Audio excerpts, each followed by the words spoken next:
イスラームはユダヤ教の影響を受けたのか。そして、なぜユダヤ人はムスリムに感謝すべきなのか。答え。これは無神論者たちが提起する数々の奇妙な疑念、疑惑の中でも、最も驚くべきものの一つです。旧約聖書は、西暦前6世紀に聖職者エズラによって書かれてから西暦3世紀に至るまで、暗記、保全されることのない単なる書き記された文章に過ぎませんでした。その後、旧約聖書が書かれていたヘブライ語は廃れて衰退し、アラム語がそれに変わりました。ユダヤ人の共同体は数世紀にわたり旧約聖書のテキストを再構築、復元しようと試みましたが、それらの試みは失敗に終わりました。なぜなら、旧約聖書が書かれていた本来のヘブライ語には母音記号が存在せず、アラビア語におけるアリフ、ワウ、ヤーのような長母音に対応する文字表記もなく、さらにそのテキストが交渉、暗記によって記憶、保持されていなかったからです。ユダヤ人には、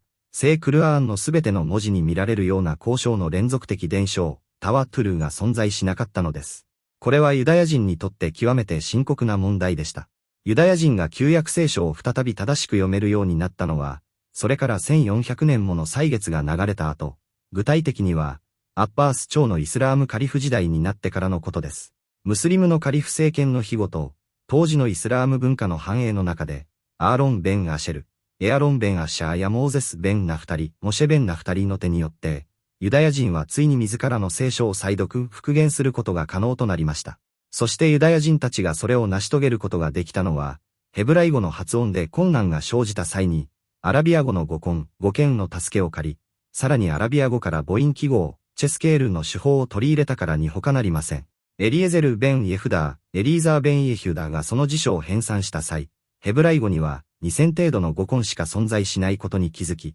必要な残りの語根をアラビア語から導き出しました。また、旧約聖書の全注釈者の中で最も有名なユダヤ教のラビであるサーディア・ガオン、サーディア・アルファ・ユーミーは、イスラームの伝統的注釈学者イマーム・イブン・ジアサトル・アルタバリーと同時代人であり、伝承に基づく解釈法、タフシール・ビルマースールの影響を受け、その手法をモーセ語書、トーラーの注釈に移植しました。驚くべきことに、サーディア・ガオンは自らの注釈書の序文を、アッラーへの賛美、ハムドと死者たちへの平安と祝福の祈りという、イスラーム様式、スタイル、そのもので始めているのです。このように、ユダヤ教はイスラームから極めて大きな影響を受けました。ヘブライ語の単語がアラビア語の語根へと還元されて初めてヘブライ語は日の目を見たのであり、それにもかかわらず無神論者はやってきて、イスラームがユダヤ教の影響を受けたと主張するのです。しかし、これらすべてのこと以上に驚くべき事実は、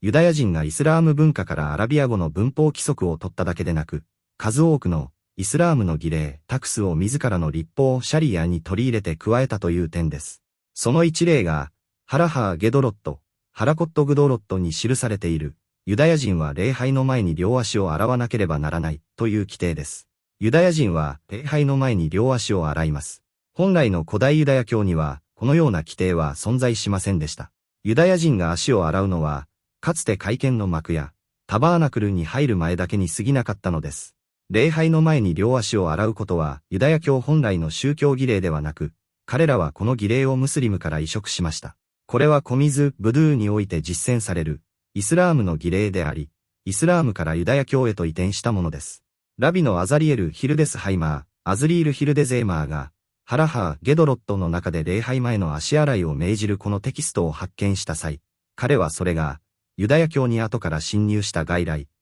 要素である、と認めました。また、ユダヤ人は性交後の全身洗浄、グスル・アルジャナーバーもムスリムから取り入れました。性交後、ユダヤ人は全身を洗浄、沐浴します。この行為は、イスラーム世界、ムスリム都市に居住していたユダヤ人の間でのみ知られていたものです。さらに、ユダヤ人はイスラーム様式、型でのひれ伏し、スジードの動作もムスリムから模倣しました。これは本来のユダヤ教のやり方とは完全に異なります。ユダヤ教における本来のひれ伏しとは、両手両足を伸ばして地面にうつ伏せになる、腹ばいになる動作でした。しかし、彼らはイスラームのひれ伏しの方法を模倣し、ムスリムと同じようにひれ伏すようになったのです。このイスラーム風のひれ伏しは、ラビ派、ラバイニックジュースとカライ派、カライテジュースの間で有名な論争を引き起こしました。ラビ派はユダヤ教の法解釈者であり、ムスリムからこのひれ伏しを取り入れた側です。一方でカライ派は、聖書に記されたものしか信じないと主張する人々であったため、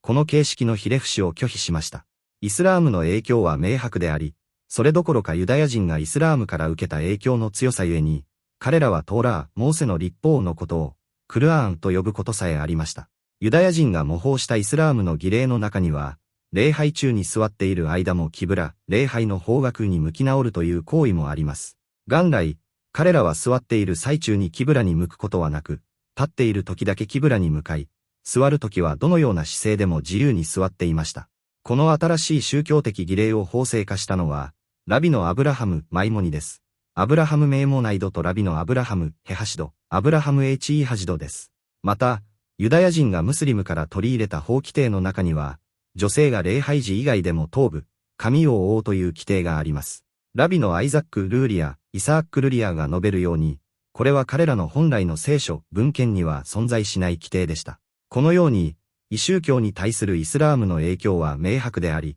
それにもかかわらず、イスラームがユダヤ教の影響を受けたと主張する者が後を絶ちません。しかし現実には、イスラームがユダヤ教やキリスト教、あるいは他のいかなる宗教からも影響を受けることはあり得ません。なぜなら、イスラームには極めて異彩を放つ特有の性質、すなわち、創作された革新、ビダー異端を自浄排除するメカニズムが存在するからです。宗教におけるあらゆる創作、付け足しは拒絶されます。アッラーの使者、彼にアッラーの平安と祝福あれは次のように仰いました。私たちのこの教え、宗教において、それに含まれないものを新しく作り出す者は、それを拒絶、却下される。この驚くべき自浄作用、特性により、イスラームはあたかも預言者、彼にアッラーの平安と祝福あれに降臨したばかりであるかのように、常にみずみずしく純粋な姿を保ち続けます。宗教に持ち込まれたあらゆる革新、ビダーは、学者たちによってその都度排除されます。